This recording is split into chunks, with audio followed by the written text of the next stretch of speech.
Assalamualaikum warahmatullahi wabarakatuh. Di video ini saya akan memaparkan materi yang membahas tentang investigasi fraud.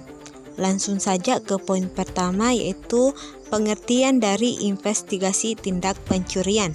Investigasi tindak pencurian adalah proses mengumpulkan bukti untuk mengidentifikasi dan menangkap pelaku pencurian.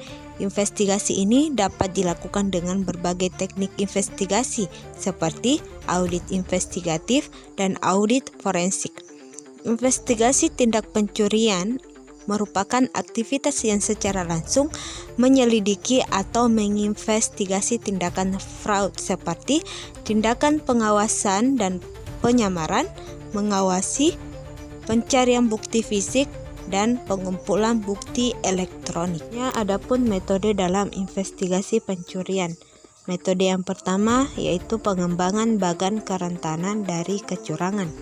Ketika memulai suatu investigasi, diperlukan pengembangan teori atas tindakan fraud atau kecurangan apa yang terjadi, siapa yang dapat menjadi pelaku dalam tindakan fraud, dan apa yang menjadi motivasi dalam melakukan tindakan fraud, serta bagaimana tindakan fraud dapat dilakukan. Salah satu cara untuk mengembangkan ialah dengan menggunakan vulnerability car. Vulnerability car adalah alat untuk menjelaskan segala aspek atas tindakan fraud dan penetapan teori fraud. Selanjutnya, metode yang kedua yaitu survei dan covert operation. Survei dan operasi rahasia merupakan suatu teknik investigasi dalam pencurian berdasarkan pada suatu pemikiran, terutama mendengar dan melihat. Survei dan observasi berarti melihat dan mencatat suatu fakta, tindakan, dan perpindahan. Metode yang ketiga itu pengawasan invigilation, merupakan suatu teknik investigasi atas pencurian yang melibatkan pengawasan terhadap orang yang dicurigai selama periode pengujian. Diagram pengawasan investigation berdasarkan waktu, yaitu sebelum pengawasan, selama pengawasan, dan setelah pengawasan. Metode yang terakhir yaitu pencarian bukti. Ada dua pencarian bukti yang harus kita ketahui, yaitu bukti fisik, yaitu dalam kasus fraud, bukti fisik sangat sulit untuk ditemukan dalam pengumpulan bukti fisik. Juga diperlukan analisa objek terkait. Yang kedua, bukti elektronik, yaitu memiliki tahapan dalam mengumpulkan bukti elektronik, antara lain yaitu amankan peralatan elektronik dan fungsinya, gandakan peralatan tersebut, dan perhitungkan CRC, dan telusuri peralatan secara manual dan telusuri peralatan secara otomatis. Pembahasan yang kedua yaitu mengenai definisi investigasi penyembunyian. Investigasi penyembunyian adalah proses analisis yang dilakukan untuk mengidentifikasi bagaimana pelaku fraud menyamarkan atau menghilangkan bukti kejahatan mereka.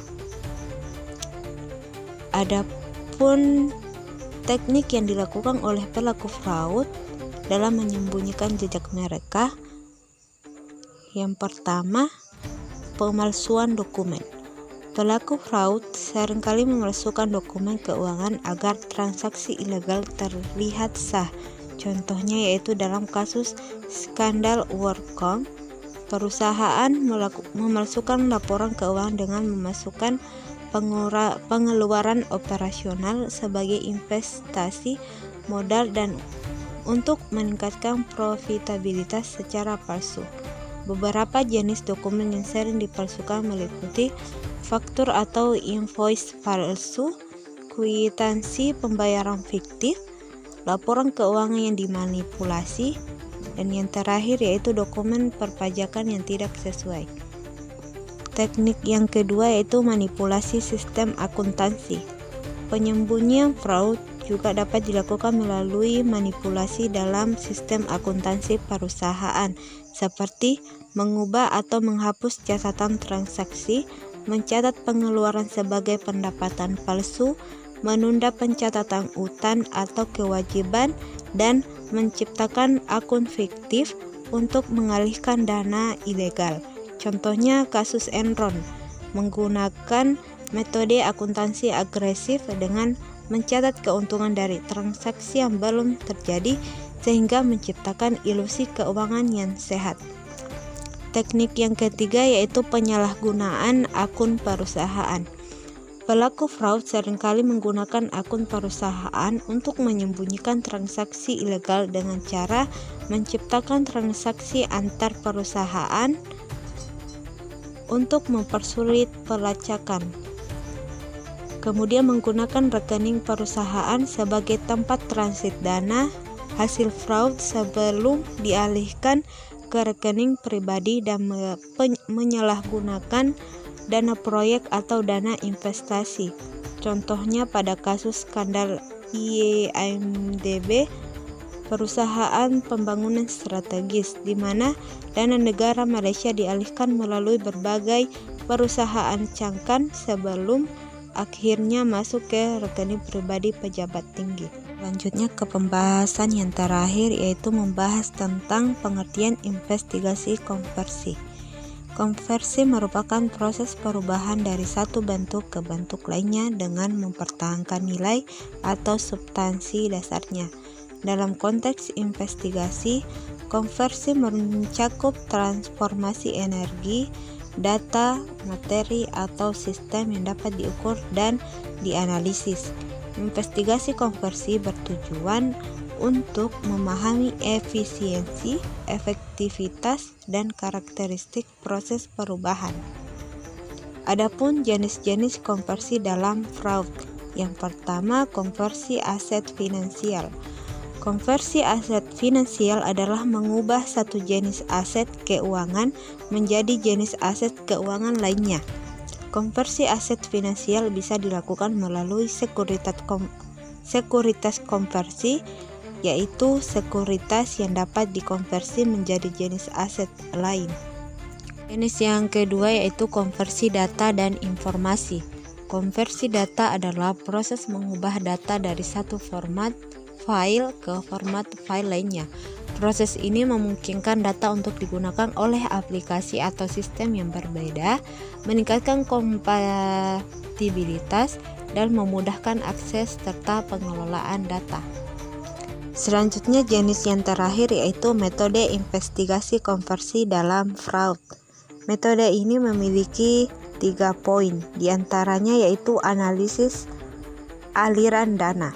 Analisis aliran dana adalah proses pemeriksaan transaksi keuangan untuk melacak sumber dan penggunaan dana. Tujuannya adalah mengidentifikasi pola transaksi mencurigakan yang mungkin menunjukkan aktivitas ilegal seperti pencucian uang atau pendanaan teroris. Metode yang kedua yaitu digital forensik. Digital forensik adalah cabang ilmu forensik yang berfokus pada identifikasi, pengumpulan, analisis, dan pelestarian bukti digital dari perangkat elektronik. Bukti tersebut dapat berupa file, log, atau jejak digital yang ditinggalkan oleh pelaku kejahatan. Digital forensik bertujuan untuk memulihkan data dari perangkat elektronik seperti komputer, ponsel, server, atau perangkat penyimpanan lainnya. Yang ketiga yaitu investigasi jaringan dan internet. Investigasi jaringan dan internet atau forensik jaringan mengacu pada investigasi yang mendapatkan dan menganalisis informasi tentang acara jaringan atau jaringan. Ini adalah kategori khusus dalam bidang forensik digital yang lebih umum. Metode yang terakhir yaitu teknik analisis data. Teknik analisis data dalam konteks investigasi melibatkan penggunaan alat dan metode statistik untuk memeriksa, membersihkan, dan memodelkan data dengan tujuan menemukan informasi yang berguna menarik kesimpulan dan mendukung pengambilan keputusan. Kesimpulan yang bisa saya ambil dari materi tersebut yaitu investigasi tindak pencurian adalah proses mengumpulkan bukti untuk mengidentifikasi dan menangkap pelaku pencurian.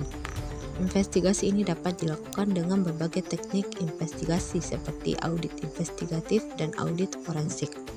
Selanjutnya, investigasi penyembunyian adalah proses analisis yang dilakukan untuk mengidentifikasi bagaimana pelaku fraud menyamarkan dan menghilangkan bukti kejahatan mereka. Dan yang terakhir yaitu metode investigasi konversi adalah teknik yang digunakan untuk menganalisis dan melacak penggelapan dana atau penyalahgunaan keuangan. Metode ini bertujuan untuk mengubah data dan informasi yang diperoleh menjadi bukti yang dapat digunakan dalam proses hukum atau investigasi lebih lanjut. Itulah paparan materi yang bisa saya sampaikan di video ini. Sekian, wassalamualaikum warahmatullahi wabarakatuh.